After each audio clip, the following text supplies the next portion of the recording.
लोकसभा चुनाव में ऐतिहासिक प्रदर्शन करने के बाद सपा मुखिया अखिलेश यादव गजब कॉन्फिडेंस में हैं। चुनाव के बाद सपा लोकसभा सीटों के मामले में देश की तीसरी सबसे बड़ी पार्टी बन गई और संसद सत्र के दौरान अखिलेश का अंदाज सब कुछ साफ बयां कर रहा है।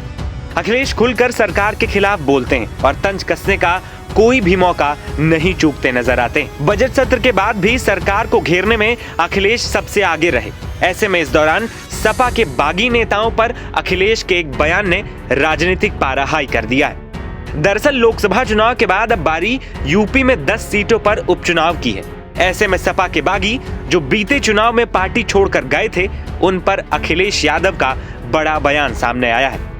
अखिलेश ने उन नेताओं के साथ साथ अपनी पार्टी के नेताओं को भी चेतावनी दे डाली है। अखिलेश का कहना है कि समाजवादी पार्टी को छोड़कर भारतीय जनता पार्टी में जाने वालों की वापसी नहीं होगी। अखिलेश ने कहा है कि अगर कोई उन्हें यानी बागियों को वापस पार्टी में शामिल कराने के लिए उनके पास आया तो वो उसे भी पार्टी से बाहर का रास्ता दिखा देंगे।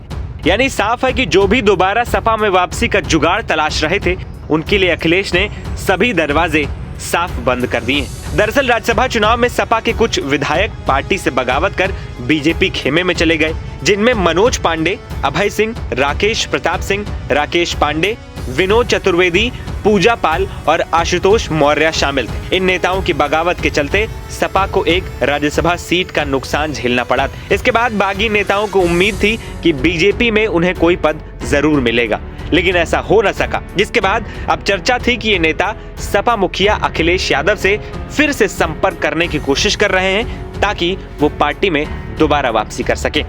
लेकिन अखिलेश के बयान के बाद अब सभी संभावनाओं पर विराम लग चुका है। इससे पहले चर्चा ये भी थी कि इन नेताओं की विधायकी पर भी खतरा मंडरा रहा है। बीते दिनों इस बात की चर्चा थी कि दल बदल कानून के तहत सपा इन नेताओं की सदस्यता खत्म करने का प्रस्ताव रखेगी। वहीं अब अखिलेश के बयान से साफ है कि इन नेताओं की मुश्किलें आने वाले समय में और बढ़ सकती हैं। इसके अलावा सिर्फ यही नेता नहीं, कई ऐसे नेता और भी थे जिन्होंने सपा छोड़कर किसी और दल का हाथ थाम लिया था और अब फिर से सपा में वापसी का मौका तलाश रहे थे। वहीं बीते दिनों अखिलेश यादव द्वारा बीजेपी नेताओं को दिया गया एक ऑफर खूब चर्चा में था, जिसमें अखिलेश ने सोशल मीडिया प्लेटफॉर्म एक्स पर पोस्ट करते हुए लिखा था, मॉनसून ऑफर 100 लाओ सरकार बनाओ। इस बयान को अखिलेश के पुराने बयान से जोड़कर देखा जा रहा था, जब उन्होंने योगी सरकार में डिप्टी सीएम केशव प्रसाद मौर्य को ऑफर दिया था। वहीं इस बयान को लेकर जब अखिलेश से पूछा गया कि क्या ये ऑफर अभी भी है, सुनिए उन्होंने क्या जवाब दिया। 100 वाला ऑफर अभी भी वैलिड है? अब बारिश तो हो ही रही है